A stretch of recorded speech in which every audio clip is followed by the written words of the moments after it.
کر دے. یہ مشابہت بے عبدت الاوثان ہے، بت پرستوں کے ساتھ مشابہت ہے جو شریعت میں شرک ہے، اور شرک گناہ عظیم ہے، ہماری شریعت میں منع ہے. ایسا جو لوگ کرتے ہیں ان کو توبہ کرنی چاہیے. حاجت روا صرف اللہ ہے، وہاں قبر پر بھی کھڑے ہو کر اللہ سے مانگنا چاہیے. بڑے سے بڑا علامہ لے آؤ، بات کروں گا میں بھی علی کا بیٹا ہوں.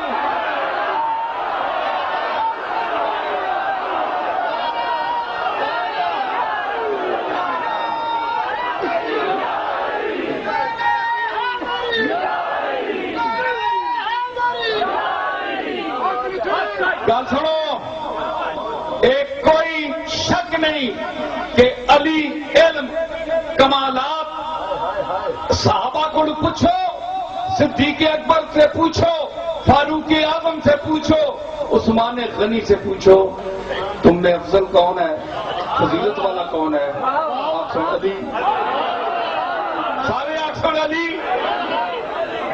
فاروق اعظم کدے نہیں ہو جیڑا پیسے یا جو کچھ بھی ہے میں پیش کروں گی، یہ جائز ہے، یہ ناجائز نہیں ہے. لیکن پیر صاحب سے مانگنا، غوث پاک سے مانگنا، خواجہ معین الدین اجمیری سے مانگنا کہ اے فلانی قبر والے میری فلانی حاجت پوری کر دے، یہ مشابہ. اکثر طبقہ ایسا ہے جو شیعہ کو کافر سمجھتا ہے. پیر بیر علی شاہ صاحب کی کتاب اٹھائیں، تصفیہ ما بین سنی و شیعہ. آپ نے اصولی جو اختلاف ہے اس پر آپ نے گفتگو قرآن مجید کی آیات کے تحت کی ہے. اس پر فرماتے ہیں، ایک جگہ لکھتے ہیں کہ بالاجماع امت کے اکابر نے شیعہ کو کافر نہیں کہا ہے، لہذا شیعہ کو کافر کہنا یہ بہت بڑا گناہ ہے، اور دین میں خود ایک اختراع ہے کہ آپ یعنی اپنی طرف سے ایک کلمہ گو کو کافر کہہ رہے ہیں. یہ پیر صاحب نے لکھا. دوسری بات کہ دیکھیں، ہمارے دیوبندی حضرات ہوں، شیعہ حضرات ہوں، تبلیغی جماعت ہو، اہل حدیث ہوں، کوئی فرقہ بھی ہو، ہمارا مرکز قرآن مجید ہے. جو قرآن مجید کا قائل نہیں وہ دار اسلام سے خارج ہے، کافر ہے، مرتد ہے. حدیث کی صحت میں تو اختلاف ہو سکتا ہے مگر قرآن کی صداقت میں اختلاف نہیں ہو سکتا. اس لیے جب اختلاف پڑ جائے ردو ہو الی اللہ، اللہ اور رسول کی طرف اس اختلاف کو لے آؤ. اللہ اور رسول اس کا فیصلہ کریں گے، وہ حکم بنیں گے. تمہارے لیے وہ قبول ہونا چاہیے، وہ تمہیں قبول کرنا چاہیے. تو اس لیے آج بھی میرا خیال میں کوئی ایسا شیعہ نہیں جو علی کو خدا مانتا ہو اور جو قرآن مجید کے متعلق یہ خیال کرتا ہو کہ یہ قرآن اصل نہیں ہے، اصل کوئی اور تھا. اگر کوئی ایسا ہے تو وہ دار اسلام سے خارج ہے. سمجھ آئی؟ تو بحمداللہ ایسا کوئی شیعہ نہیں محب اہل بیت. بھائی دیکھیں، میں شیعہ نہیں ہوں، یاد رکھیں، لیکن یہ جو میں شعر کہہ رہا ہوں یہ میری اپنی ایک محبت ہے، اور میں اس پر بحث بھی کر سکتا ہوں. جس کو علم پر نخرہ ہے نا وہ میدان میں نکل کر آئے، بالکل میں بات کروں گا. اور میں نے پہلے بھی کہا میں پڑ کا آدمی ہوں اور بڑی چڑ کا آدمی ہوں، پیچھے ہٹنے والا آدمی نہیں میں. بالکل ایک خلافت ظاہری ہے، ترتیب ہے. یہ میں اس خلافت کا ذکر کر رہا ہوں جو باطنی سلاسل حضور کے بعد خلافت بلا فصل جو علی المرتضیٰ کو حاصل ہوئی ہے، میں اس کا ذکر کر رہا ہوں. پہلے سمجھا چھوڑے جو مولویاں دسنا ہی پہنے نا انہوں نے ماشاءاللہ.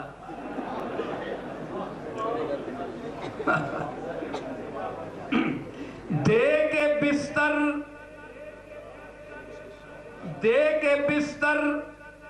کر دیا تھا فیصلہ ہجرت کی شب، دے کے بستر کر دیا تھا فیصلہ ہجرت کی شب، ارے عقل کا اندھا ابھی ترتیب کے چکر میں ہے۔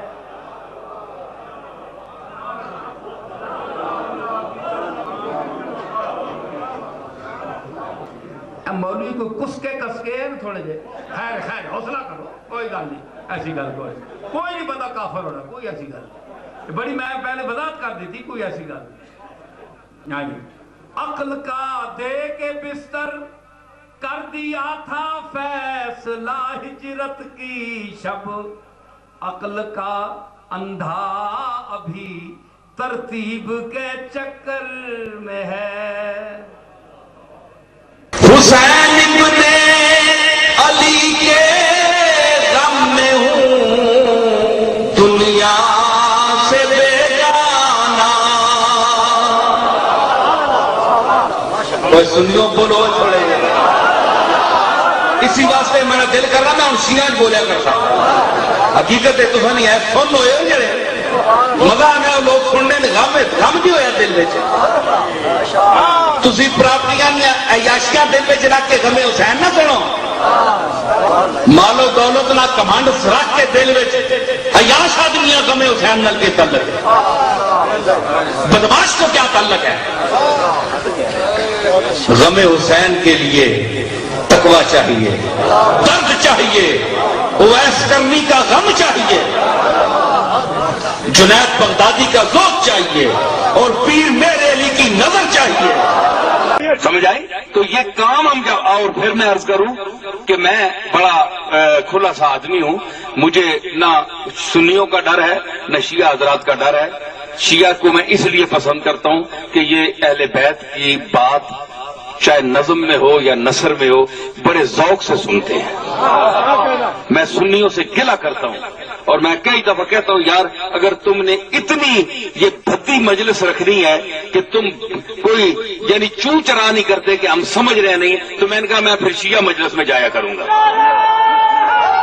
پھر یہی بات ہے، ہمیں کم از کم کوئی ذوق چاہیے، محمد اور آل محمد سے محبت کی آواز آنی چاہیے کہ ہم سن کیا رہے ہیں، سنا کیا رہے ہیں۔ لیکن میں چونکہ آپ کو پتہ ہے میں جس جہاں کا ہوں اور میرا عقیدہ کیا ہے، آپ سب لوگوں کو پتہ ہے، تو میں اس عقیدے کے باوجود کہہ رہا ہوں، میرا اپنا عقیدہ اور ہے، لیکن میں اس اہل سنہ والجماع کے عقیدہ کے سے ذرا ہٹ کر میں کہہ رہا ہوں۔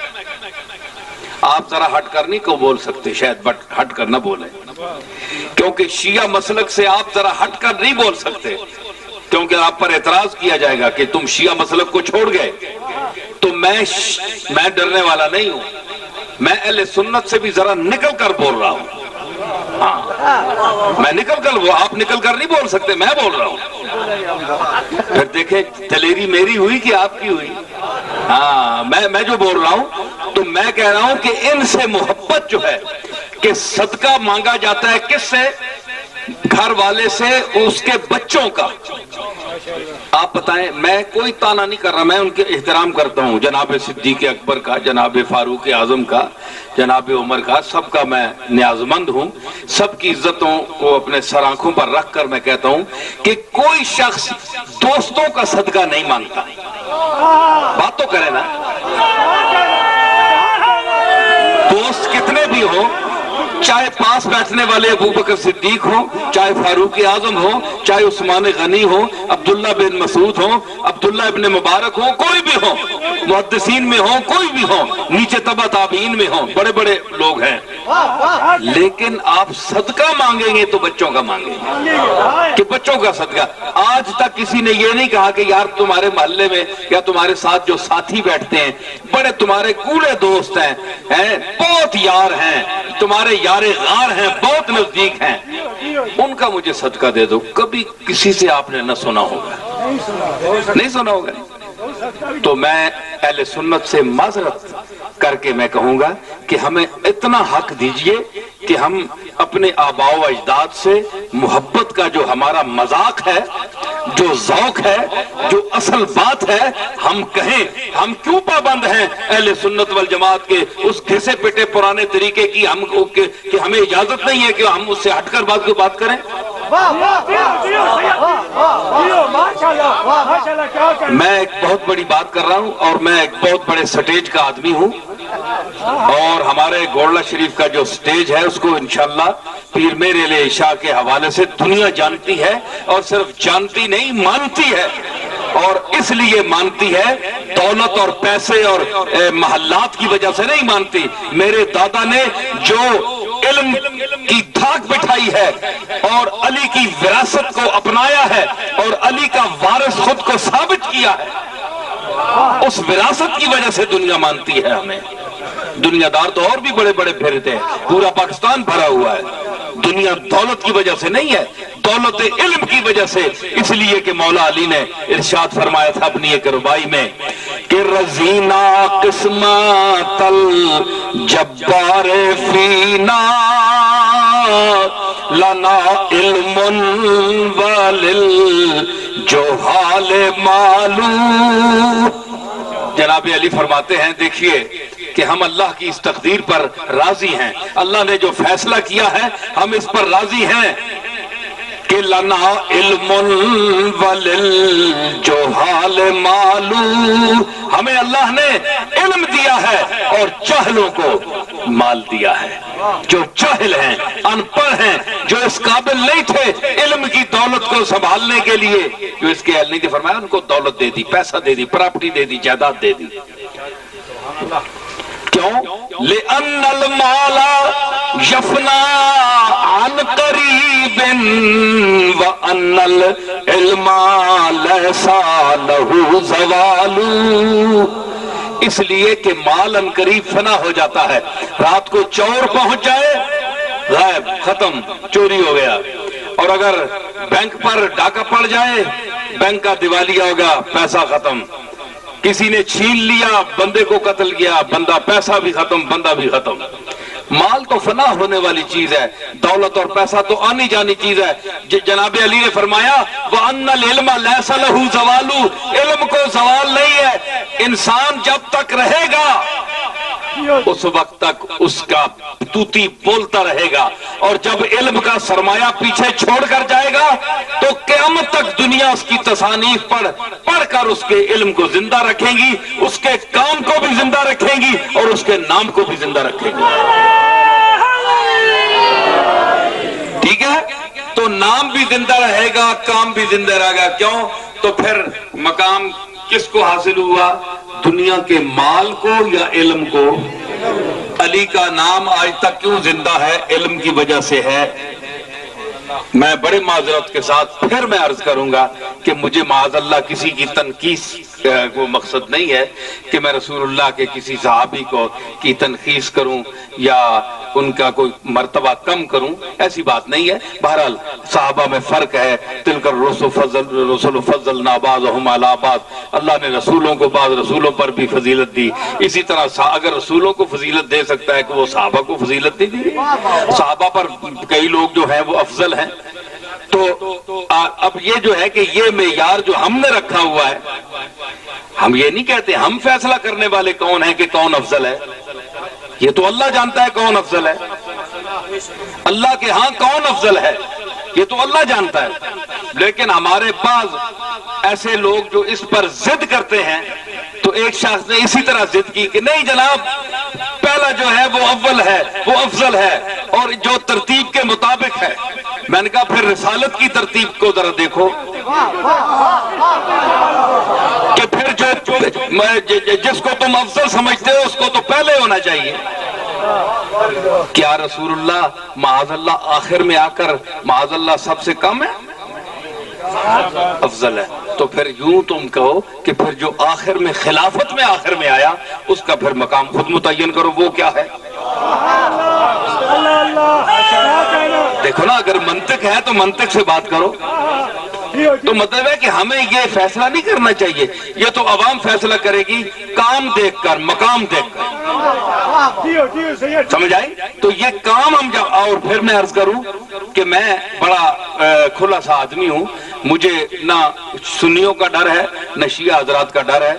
شیعہ کو میں اس لیے پسند کرتا ہوں کہ یہ اہل بیت کی بات چاہے نظم میں ہو یا نثر میں ہو بڑے ذوق سے سنتے ہیں۔ میں سنیوں سے گلہ کرتا ہوں، اور میں کئی دفعہ کہتا ہوں یار اگر تم نے اتنی یہ بھدی مجلس رکھنی ہے کہ تم کوئی یعنی چوں چرا نہیں کرتے کہ ہم سمجھ رہے نہیں، تو میں نے کہا میں پھر شیعہ مجلس میں جایا کروں گا۔ پھر یہی بات، ہمیں کم از کم کوئی ذوق چاہیے، محمد اور آل محمد سے محبت کی آواز آنی چاہیے کہ ہم سن کیا رہے ہیں، سنا کیا رہے ہیں۔ تو میں نے کہا یہ تم پر جو اثرات، سنیت آج کل بڑی مخدوش ہو گئی ہے۔ میں گزارش کروں، یہ بڑا مجمع تھوڑا ہے لیکن تھوڑے کی بات نہیں ہے، میں جو بات کر رہا ہوں وہ بہت بڑا میسج ہے، اور یہ ریکارڈ ہو رہا ہے، یہ دنیا ساری سنیں گی۔ اور جو میں نے آیت پڑھی ہے وہ بھی سورہ قلم سے پڑھی ہے، اور اس گاؤں میں بول رہا ہوں، اس کا نام ہے نون، اور میں نے جو آیت پڑھی ہے نون والقلم وما یسطرون، نون گاؤں کی نسبت سے میں نے وہ سورت شروع کی ہے۔ بد عقیدہ ہو گیا ہے، یا دیوبندیوں کو بھائی بنانا چاہتا ہے، یہ دیوبندیوں کو قریب لانا چاہتا ہے، یہ اپنے مسلک کا غدار ہے۔ میں آپ کو بتاؤں کہ میرے جد امجد حضرت پیر مہر علی شاہ رحمت اللہ علیہ دیوبندیوں کے بہت بڑے عالم مولانا انور شاہ کشمیری علیہ رحمت ایک مرتبہ گولڈا شریف آئے تو میرے جد امجد پیر مہر علی شاہ صاحب رحمت اللہ علیہ بہت احترام سے ان کو پیش آئے ان کے ساتھ، اور جب وہ واپس چلے تو پیر صاحب تانگے تک نیچے ان کو چھوڑنے کے لیے آئے۔ یہ وہی پیر صاحب ہیں جو ویسرائے ہند کے بلانے پر دلی نہیں گئے، بڑے بڑے تاجدار اور رئیس اور بڑے بڑے نواب ان کے جوتوں میں بیٹھتے تھے۔ انور شاہ کشمیری وہاں آئے تو پیر صاحب انہیں تانگے تک نیچے اڈے میں پہنچانے کے لیے، اس وقت سواریاں یہی تھی تانگے بڑھائے، تو جب تک ان کا تانگا چلا نہیں آپ کھڑے رہے۔ ان کو پتہ نہیں تھا کہ وہ دیوبندی ہیں، دیوبند کے فارغ ہیں اور پکے دیوبندی ہیں۔ تو پیر صاحب ایسا کرنے سے کیا وہابی ہو گئے؟ کیا گستاخان رسول کے ادب کرنے والوں میں سے ہو گئے؟